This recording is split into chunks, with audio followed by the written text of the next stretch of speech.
Baik, Assalamualaikum warahmatullahi wabarakatuh. Perkenalkan, nama saya Muhammad Rizky Syawal Fahri dengan NIM 17076230558 dari program studi S1 Pendidikan Bisnis Universitas Negeri Jakarta. Pada kesempatan kali ini, izinkan saya mempresentasikan laporan praktik kerja lapangan di Divisi MR dan QHSE pada PT Indonesian Air and Marine Supply.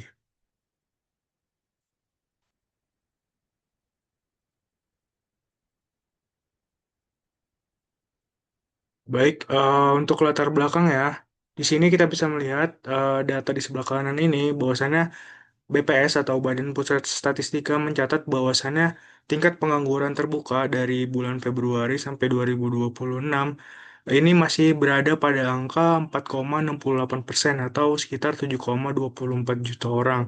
Dan di bawahnya kita juga dapat melihat bahwasannya peningkatan persentase pekerja dari jenjang diploma 4 sampai dengan S3 ini mengalami peningkatan dari 9,92% menjadi 10,72% pada Februari 2026.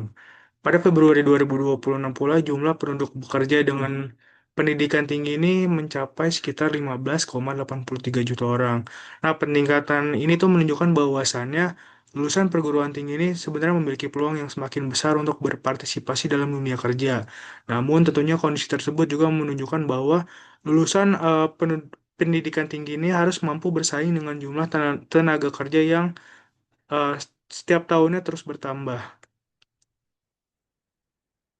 Nah, dari data tersebut juga menunjukkan bahwasannya persaingan untuk memperoleh pekerjaan tetap si tetap tapi tinggi sehingga lulusan perguruan tinggi ini dituntut memiliki kompetensi yang sesuai dengan kebutuhan kebutuhan industri. Oleh karena itu, disinilah diperlukan namanya praktik kerja lapangan yang mana dari praktik kerja lapangan inilah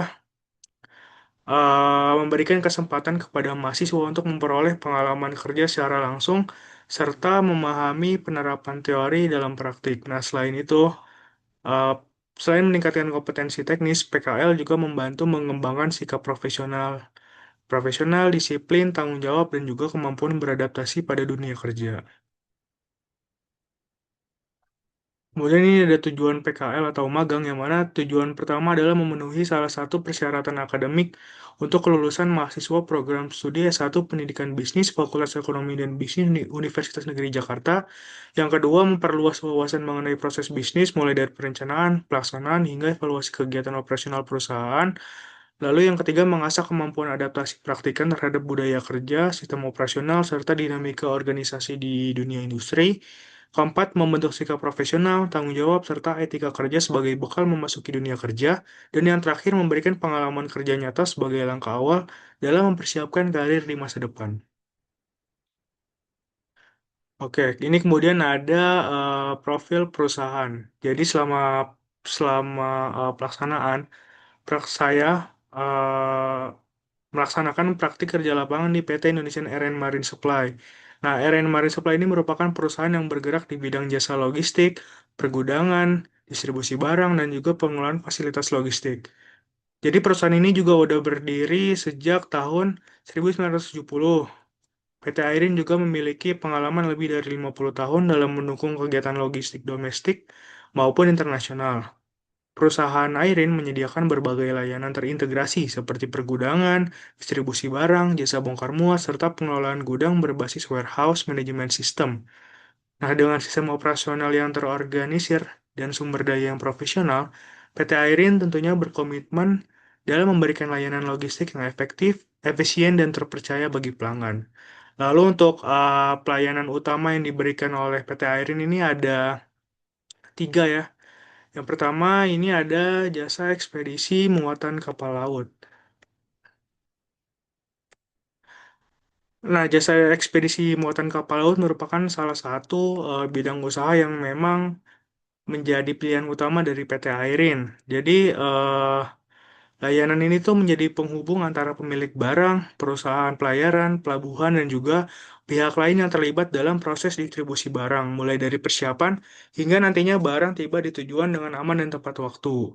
Dalam pelaksanaannya juga, Layanan ini mencakup pengurusan dokumen pengiriman, koordinasi dengan pelabuhan dan perusahaan pelayaran, pengaturan bongkar muat, serta pemantauan pergerakan barang agar nantinya proses pengiriman barang bisa sesuai jadwal dan juga bisa meminimalkan risiko keterlambatan.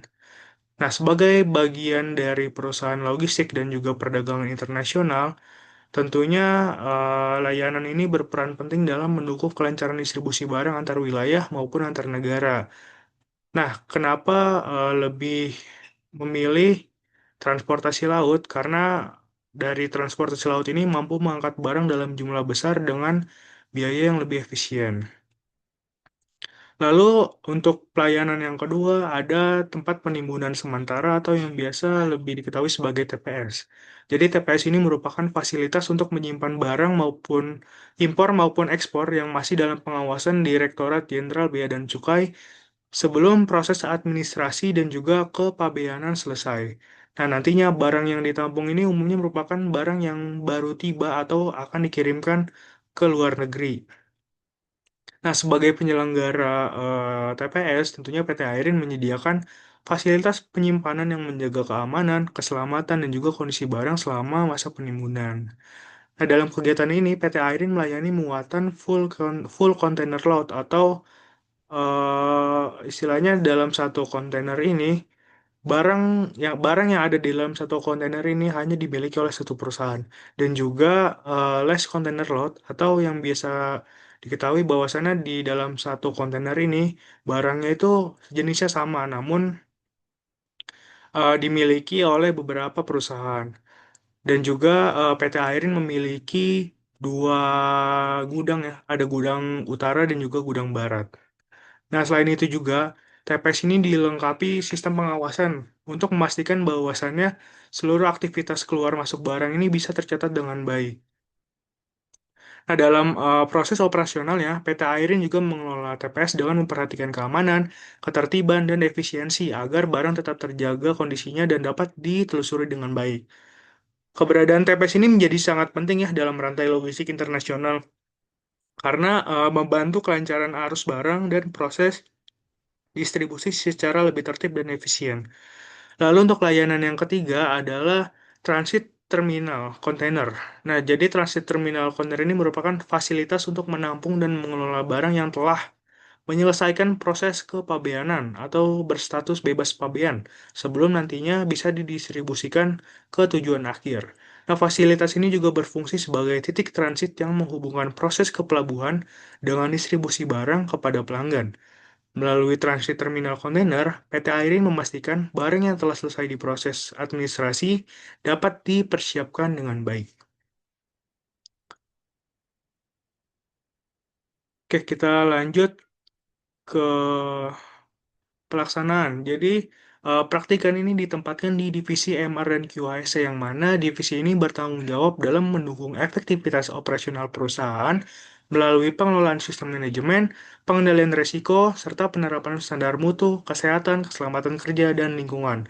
Untuk pelaksanaannya ini ada dari selama 4 bulan, dari bulan Maret, tanggal 2 Maret, hingga 30 Juni 2026 dengan pelaksanaannya work from office di hari Senin sampai Jumat pukul 08.00 pagi sampai 17.00 sore. Dan ini ada 6 pekerjaan yang nantinya akan dijelaskan masing-masing. Oke, yang pertama ini ada pencatatan memo masuk dan memo keluar. Jadi, selama melaksanakan PKL di Divisi MR di QASE, tentunya saya membantu kegiatan administrasi yang berkaitan dengan pendataan memo masuk dan memo keluar. Jadi apa sih itu memo? Memo ini merupakan dokumen komunikasi internal yang digunakan untuk menyampaikan informasi, laporan kegiatan, maupun pemberitahuan antar divisi di lingkungan perusahaan. Nah, pendataan memo ini dilakukan untuk memastikan bahwasannya setiap dokumen ini dapat terdokumentasi dengan baik dan mudah ditelusuri apabila diperlukan. Jadi yang menjadi pembeda antara memo masuk dan memo keluar, jadi memo masuk ini merupakan dokumen yang diterima dari divisi lain, sedangkan memo keluar ini merupakan dokumen yang diterbitkan oleh divisi MR dan QASE untuk nantinya kemudian disampaikan kepada divisi lain.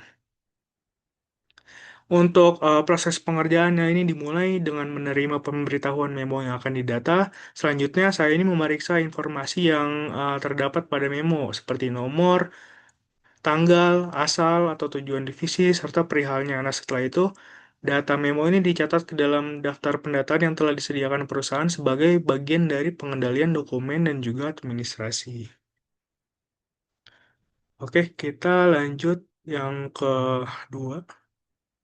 Ini ada pengelolaan data penggunaan BBM alat operasional. Jadi, selain memo, saya juga membantu kegiatan pengelolaan data rekapitulasi penggunaan bahan bakar minyak untuk alat operasional perusahaan seperti forklift dan juga reach stacker. Jadi, kegiatan dari pengelolaan data ini bertujuan untuk memantau bahwasannya penggunaan BBM ini bisa terkendali gitu, serta memastikan bahwasannya ketersediaan stok bahan bakar ini akan selalu ada nantinya. Nah, untuk proses pekerjaannya ini dimulai dengan menerima kertas permintaan BBM yang diajukan oleh operator alat operasional. Selanjutnya, saya ini memeriksa dulu data yang tercantum pada kertas tersebut dan menginput jumlah BBM yang digunakan ke dalam spreadsheet yang telah disediakan. Nah, setelah data diinput, sistem ini secara otomatis menampilkan jumlah sisa stok BBM yang tersedia. Biasanya saya ini minimal ada 3 permintaan bahan bakar dan satu harinya itu perusahaan bisa mengeluarkan kurang lebih 800 liter BBM solar. Oke, selanjutnya ada pemeriksaan barang divisi. Nah, saya juga membantu kegiatan kegiatan ini ya, yang mana kegiatan ini tuh bertujuan untuk mendukung proses pengendalian dan juga pemantauan pembelian barang, sehingga seluruh pengadaan yang dilakukan oleh masing-masing divisi ini bisa terdokumentasi dengan baik dan sesuai dengan kebutuhan operasional perusahaan. Nah, untuk proses pengerjaannya ini, jadi saya pertama-tama menerima dokumen atau data pembelian barang yang udah diajukan dari divisi terkait. Terus dokumen ini tuh umumnya berisi informasi mengenai barang yang dibeli. Lalu ada nomor surat pesanan juga yang digunakan sebagai bukti pengadaan barang tersebut. Nah, selanjutnya saya mencatat nomor surat pesanan ke dalam spreadsheet yang udah disediain sama perusahaan sebagai media dan pengendalian data pengadaan barang. Nah, setelah nantinya seluruh data diinput, saya melakukan pengecekan kembali untuk memastikan bahwasannya data yang tercantum ini eh, pada dokumen dengan data yang dimasukkan ke dalam spreadsheet ini udah sesuai apa belum. Nah, kalau datanya udah diverifikasi, kemudian direkap dan juga dicetak untuk dilakukan pemeriksaan lebih lanjut oleh manajer dan juga asisten manajer MR dan QASS sebelum nantinya dikembalikan kepada bagian pengadaan untuk ditandatangani lagi. Oke, selanjutnya ini ada patroli pada area operasional dan tempat penimbunan sementara. Nah, selama melaksanakan praktik kerja lapangan ini, saya juga membantu kegiatan patroli harian ya yang dilakukan di area operasional. Nah, kegiatan ini tuh merupakan bagian dari upaya pengawasan untuk memastikan bahwasannya kondisi lingkungan kerja tetap aman dan sesuai dengan prosedur keselamatan yang berlaku di perusahaan. Jadi di kegiatan ini saya juga melakukan pemeriksaan terhadap kondisi operasional, termasuk kebersihan lingkungan kerja, serta aktivitas pekerja yang sedang berlangsung. Apabila ditemukan pelanggaran seperti misalnya pekerja ini nggak menggunakan alat pelindung diri sesuai ketentuan dan juga merokok di area operasional, maka saya ini bertanggung jawab memberikan teguran secara langsung. Jadi tindakan itu juga untuk meningkatkan kesadaran pekerja terhadap pentingnya penerapan K3 serta mencegah terjadinya kecelakaan kerja maupun potensi kebakaran. Oke, selanjutnya masuk ke penginputan surat perintah kerja dari divisi pemasaran, yang mana saya juga membantu kegiatan hal ini ya. Jadi SPK ini merupakan dokumen yang berisi informasi mengenai pekerjaan atau layanan yang diberikan perusahaan kepada pelanggan, sehingga pencatatan yang akurat ini sangat-sangat diperlukan gitu untuk mendukung proses monitoring dan pelaporan operasional. Nah, dalam pelaksanaannya, saya ini menerima dokumen dulu SPK yang udah diterbitin, kemudian input informasi yang tercantum pada dokumen ke dalam spreadsheet rekapitulasi surat perintah kerja. Nah, data yang diinput ini meliputi tanggal pelaksanaan, terus eh, nomor, nama pelanggan, atau penggunaan jasa. Lalu terminal yang digunakan, jumlah peti kemas, serta peti kemas yang ditangani.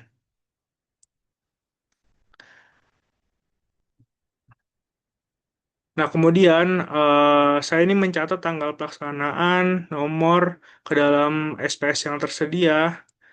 Lalu saya juga input nama pelanggan ke kolom keterangan, yang serta informasi lokasi atau jenis pekerjaan yang dilakukan. Nah, sebagai contoh, apabila ada SPK yang tercantum pelanggan PT Baruna CL dengan pekerjaan PLP menuju TPS Airin Barat, maka data tersebut dicatat pada kolom keterangan sebagai identitas pekerjaan yang sedang dilaksanakan.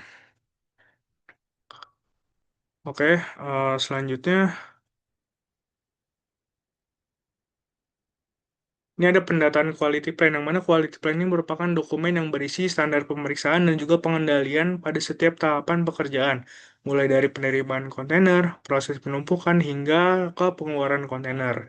Jadi untuk step-stepnya ini ada memeriksa kesesuaian data SPK dengan quality plan, memverifikasi nomor SPK, pelanggan, jenis dan jumlah kontainer, serta lokasi pekerjaan. Lalu yang ketiga, mendata dan menyusun dokumen quality plan. Yang keempat, memeriksa kelengkapan checklist hasil inspeksi operasional. Lalu yang terakhir, memastikan bahwasannya dokumentasi pekerjaan sesuai dengan standar mutu perusahaan. Lalu ini ada analisis pekerjaan. Yang pertama ada pencatatan memo masuk dan memo keluar. Jadi kegiatan ini tuh memberikan pemahaman mengenai pentingnya komunikasi dan koordinasi antar divisi melalui pengelolaan dokumen yang terus terstruktur dan terdokumentasi dengan baik. Lalu untuk pendataan penggunaan BBM, saya ini memahami pentingnya pengendalian sumber daya operasional melalui pencatatan penggunaan bahan bakar minyak untuk mendukung efisiensi dan juga kelancaran kegiatan operasional perusahaan. Yang ketiga ini pemeriksaan barang. Ini memberikan pengalaman dalam melakukan verifikasi kesesuaian barang dengan dokumen pendukung guna mendukung akurasi administrasi dan pengelolaan aset perusahaan. Yang keempat, patroli harian. Ini meningkatkan pemahaman mengenai penerapan keselamatan dan kesehatan kerja, serta pentingnya identifikasi potensi bahaya di area operasional. Yang kelima, penginputan surat perintah kerja. Ini melatih ketelitian dalam pencatatan data operasional, serta memahami peran data dalam proses monitoring dan pelaporan perusahaan. Dan yang terakhir, pendataan quality plan. Ini memberikan pemahaman mengenai pentingnya pengendalian mutu untuk memastikan pekerjaan dilaksanakan sesuai prosedur dan juga standar yang berlaku. Nah, ini untuk hambatan yang ditemui, hambatan teknis. Ini yang pertama, kurangnya pemahaman mengenai industri logistik dan kepelabuhan. Lalu yang kedua, saya masih belum familiar dengan istilah dan proses operasional dari perusahaan. Lalu yang ketiga, saya sedikit mengalami kesulitan untuk memahami alur kerja dan juga dokumen-dokumen operasional seperti SPK, quality plan, memo, dan lain-lain. Lalu yang terakhir, saya ini membutuhkan waktu adaptasi untuk memahami instruksi kerja yang diberikan oleh manajer dan juga asisten manajer saya. Lalu untuk hambatan non-teknisnya, ini saya mengalami kendala pada saat adaptasi terhadap budaya kerja karena memang proses dari kampus ke ranah dunia kerja profesional ini budayanya sangat berbeda. Lalu yang kedua, penyesuaian dengan ritme kerja perusahaan. Lalu yang ketiga, saya juga kesulitan untuk mengenali area operasional perusahaan karena memang area perusahaan tersebut sangat luas. Dan yang terakhir, saya cukup kesulitan dalam memahami fungsi dan hubungan antar divisi dalam kegiatan operasional perusahaan. Nah, ini ada solusinya, yang mana solusi yang saya terapkan ini pertama, untuk hambatan teknis, saya mempelajari terlebih dahulu istilah dan proses operasional perusahaan secara mandiri. Lalu yang kedua, saya mencari referensi dari dokumen perusahaan dan juga sumber-sumber lain yang memang berkaitan. Lalu yang ketiga, saya cukup aktif bertanya kepada pembimbing dan karyawan yang memang mengetahui hal-hal yang ada di lingkungan perusahaan. Lalu yang terakhir, saya tentunya melakukan observasi dan diskusi untuk memahami alur kerja dari perusahaan. Lalu untuk solusi hambatan non-teknis, yang pertama saya lakukan adalah saya mencoba membangun komunikasi yang baik dengan pembimbing dan juga rekan kerja yang lain, tidak hanya di divisi saya, namun saya juga mencoba untuk membangun komunikasi dengan divisi-divisi lain.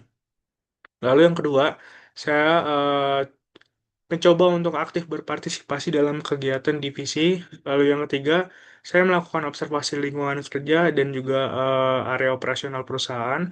Yang keempat, saya mencoba untuk memperluas interaksi dengan karyawan untuk memahami lebih dalam terkait budaya kerja dari perusahaan. Dan yang terakhir, saya meningkatkan pemahaman mengenai fungsi dan juga hubungan antar divisi. Nah, untuk kesimpulannya, jadi selama saya melaksanakan praktik kerja lapangan di PT Indonesian Air and Marine Supply, tentunya memberikan banyak sekali pengalaman dan juga pembelajaran yang sangat berharga, khususnya dalam memahami kegiatan operasional perusahaan logistik, pengelolaan data, pengendalian mutu, serta penerapan keselamatan dan kesehatan kerja. Nah, melalui berbagai tugas yang diberikan, baik dari manajer maupun asisten manajer saya, tentunya saya memperoleh pemahaman mengenai penerapan teori perkuliahan dalam lingkungan kerja yang sesungguhnya atau secara nyata. Kemudian ini ada saran yang bisa saya sampaikan bagi perusahaan yang mana perusahaan mungkin di awal bisa melakukan peningkatan program orientasi atau pengenalan terlebih dahulu ya bagi peserta PKL karena memang dari divisinya cukup banyak dan banyak istilah-istilah yang jarang diketahui, jadi alangkah baiknya diberikan pemahaman terlebih dahulu di awal-awal. Lalu untuk yang kedua, saran bagi prodi, mungkin dari prodi ini bisa untuk melakukan peningkatan pembelajaran berbasis praktik ya, dan juga pembekalan untuk dunia kerja karena memang apa yang kita dapatkan di dunia perkuliahan seringkali melenceng jauh dengan apa yang kita temui di dunia kerja profesional. Lalu yang ketiga, saran bagi mahasiswa atau bagi saya sendiri, saya mungkin bisa untuk mempersiapkan diri secara matang ya, kayak mengetahui perusahaan tersebut itu bergeraknya di bidang apa, terus juga fokus pada jasa layanannya apa. Lalu untuk bersikap lebih proaktif, mungkin bisa lebih bertanya lebih dalam juga kepada rekan-rekan yang lain dan juga memanfaatkan praktik kerja lapangan ini sebagai sarana pengembangan dan juga kompetensi diri agar nantinya bisa lebih siap dalam dunia kerja yang sesungguhnya. Baik, ini adalah dokumentasi selama saya berada di PT Indonesian Air and Marine Supply. Kurang lebihnya, mohon maaf. Wabillahi taufik wal hidayah. Wassalamualaikum warahmatullahi wabarakatuh.